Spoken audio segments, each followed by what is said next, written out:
We'll now begin a long, detailed discussion of Six Sigma, including the idea of near perfect quality and the DMAIC methodology.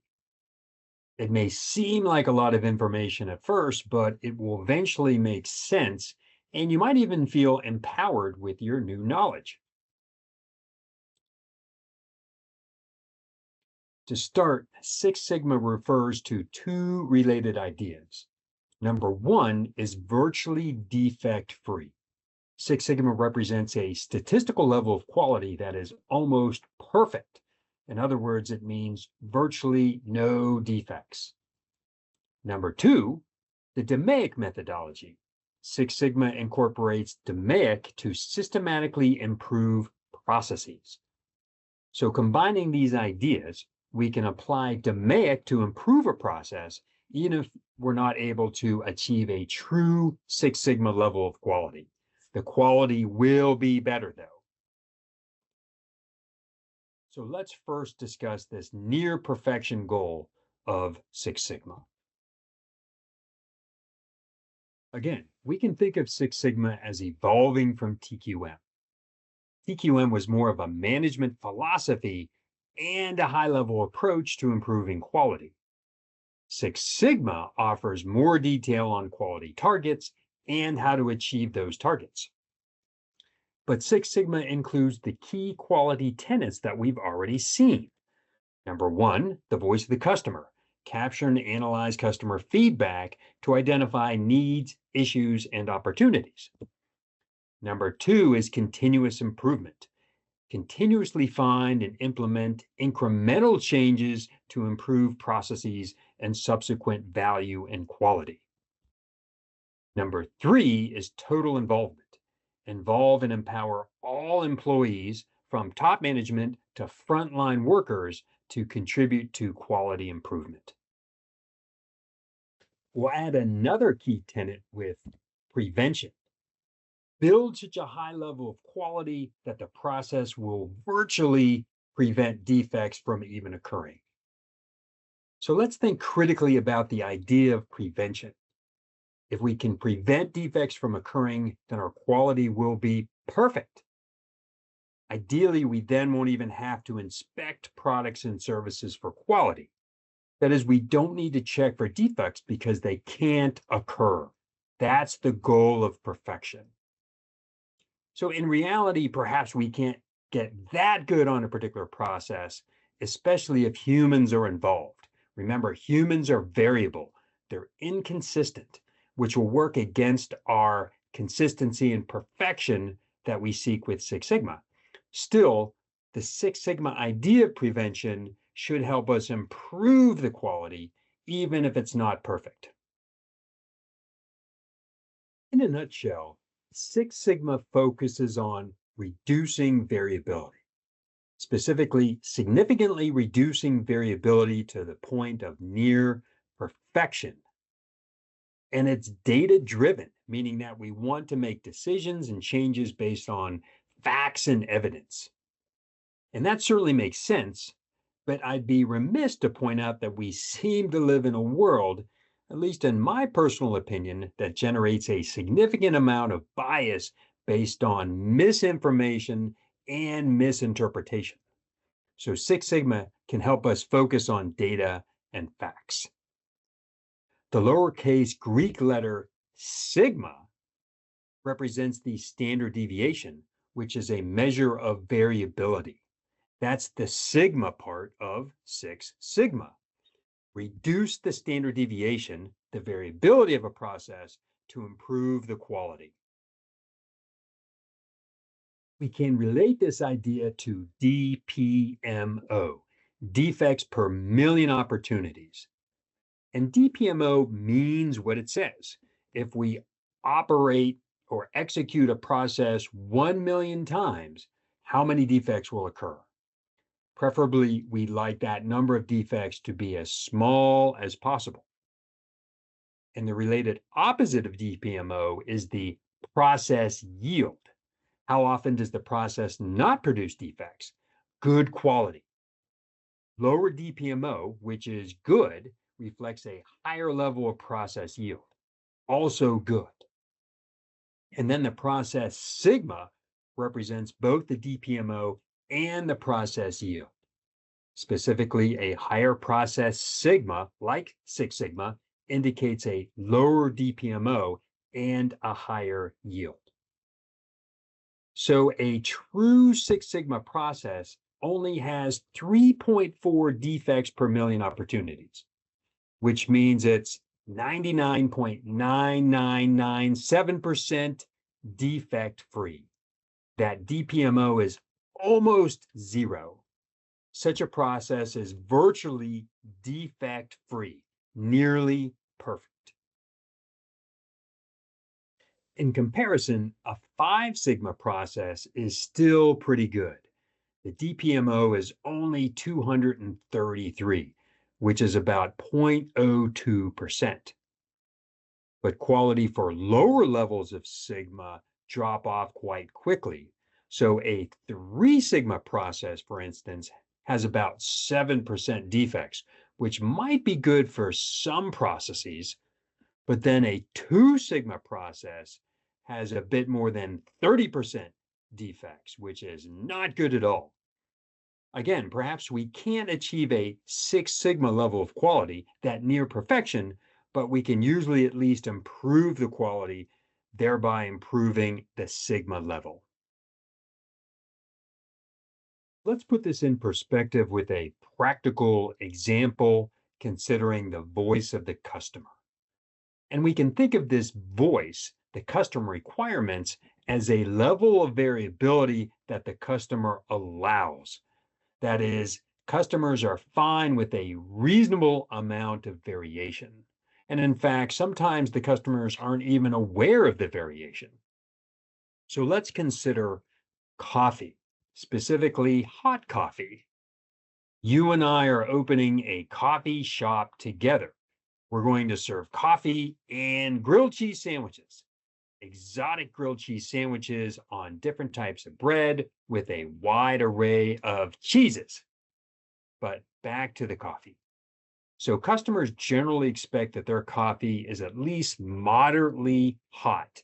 In other words, the coffee has to be warm enough.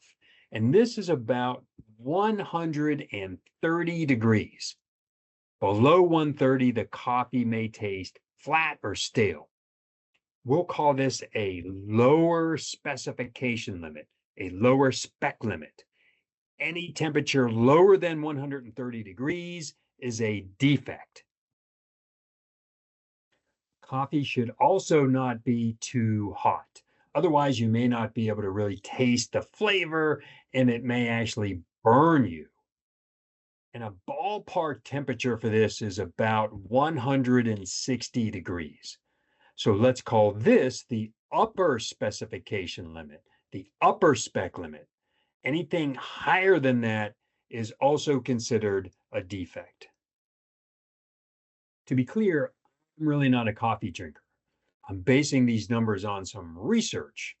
And then you should bear in mind that some people like cooler coffee, even icing it. And then some baristas serve coffee hotter than 160 degrees to account for heat loss. Nonetheless, let's go with a lower spec limit of 130 degrees and an upper spec limit of 160.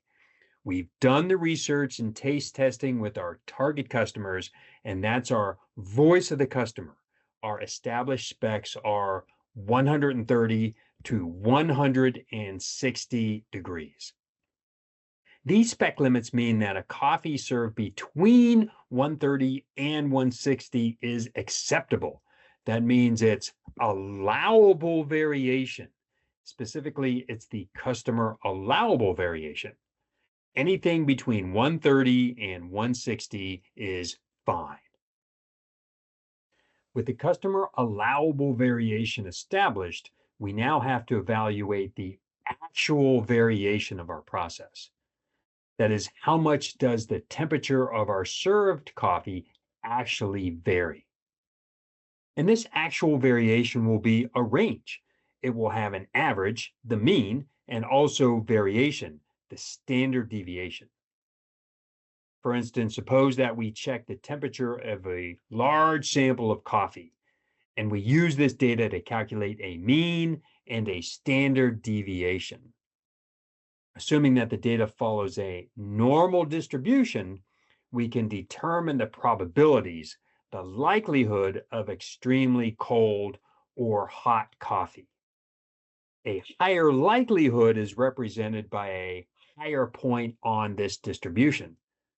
But we see that most of this distribution falls within our customer specs. For Six Sigma, we want to specifically look at 6 standard deviations below the mean and 6 standard deviations above the mean, plus and minus 6 sigma of actual process variation. So here's 6 standard deviations below the mean, the low end of our actual process variation. And this represents extremely low possible coffee temperatures. And likewise, here's 6 standard deviations above the mean, the high end of our actual process variation. And this represents extremely high possible coffee temperatures. Again, we're looking at our actual process variation between plus and minus 6 standard deviations. Ideally, this actual process variation will always fall within our customer allowable variation. In contrast, if the plus or minus 6 sigma variation of our actual process falls beyond customer specs, that allowable variation, then our process has not achieved a 6 sigma level of quality. Again, we want this plus and minus 6 standard deviation of actual process variation to be within customer allowable variation. So think about that. The customer allows some level of variation. In our example, that's between 130 and 160 degrees. If our actual process variation falls within that allowable variation, we'll be defect-free. If our process variation falls outside of customer specs, then we'll occasionally produce defects. One more time. We want the plus and minus 6 standard deviation level of actual process variation within our customer specs, 130 to 160 degrees. If the minus 6 standard deviation falls below 130, that lower spec limit, then we'll occasionally produce defects. Our coffee will sometimes be too cool. Defects. And if the plus 6 standard deviation falls above 160 degrees, that upper spec limit, then will also occasionally produce defects. Our coffee will sometimes be too hot, also defects. So if we determine that our plus and minus 6 sigma actual process variation falls beyond customer specifications, that allowable customer variation, then our process is not 6 sigma capable. In that case, we could apply process improvement via DMAIC to reduce the variation. That means reducing the likelihood of defects. Suppose that we can tighten the underlying distribution of the coffee temperature such that plus and minus 6 sigma actual process variation is within customer specs. That is, our minus 6 sigma process variation falls within the lower spec limit, and our plus 6 sigma process variation falls within the upper spec limit. We've then achieved a 6 sigma level of quality. We'll virtually never produce a defect in the eyes of the customer. That is, the statistical likelihood that the temperature of our coffee is less than 130 degrees or more than 160 degrees is basically zero. We're about as defect-free as we can be and what we need to be. We've achieved virtual perfection. Bear in mind that this is just one metric for our coffee. There are probably multiple metrics for flavor as well as caffeine. And then we've got to worry about those grilled cheese sandwiches. but this is a great start to our understanding of Six Sigma. So the question is, do organizations really aim for perfection? And that depends on the industry as well as the specific organization. A healthcare organization may be more focused on perfection than, say, our restaurant. Likewise, an organization that makes surgical robots may be more focused on perfection than one that produces health supplements. Let's return to our benchmarks for inspiration. Luxottica is an Italian company founded by Leonardo del Vecchio, and his family was so poor that he was actually raised in an orphanage. And at that time, he apprenticed in metalworking and used those skills to focus on eyeglasses.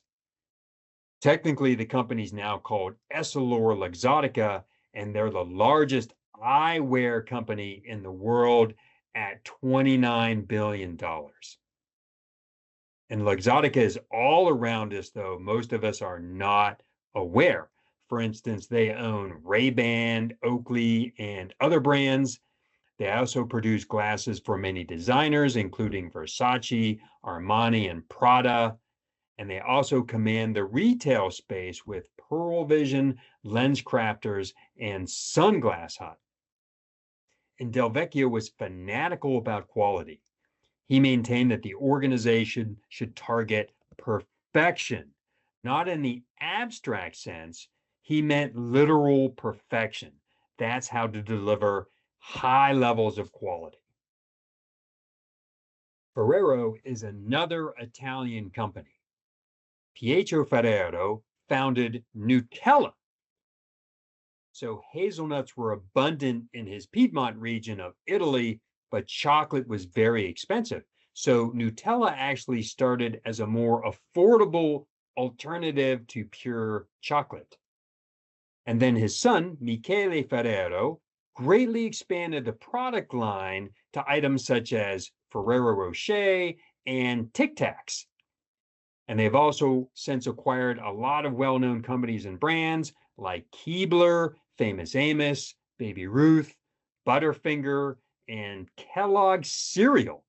So believe it or not, an Italian company, Ferrero, makes Fruit Loops, Corn Flakes, Rice Krispies, and other well-known cereals.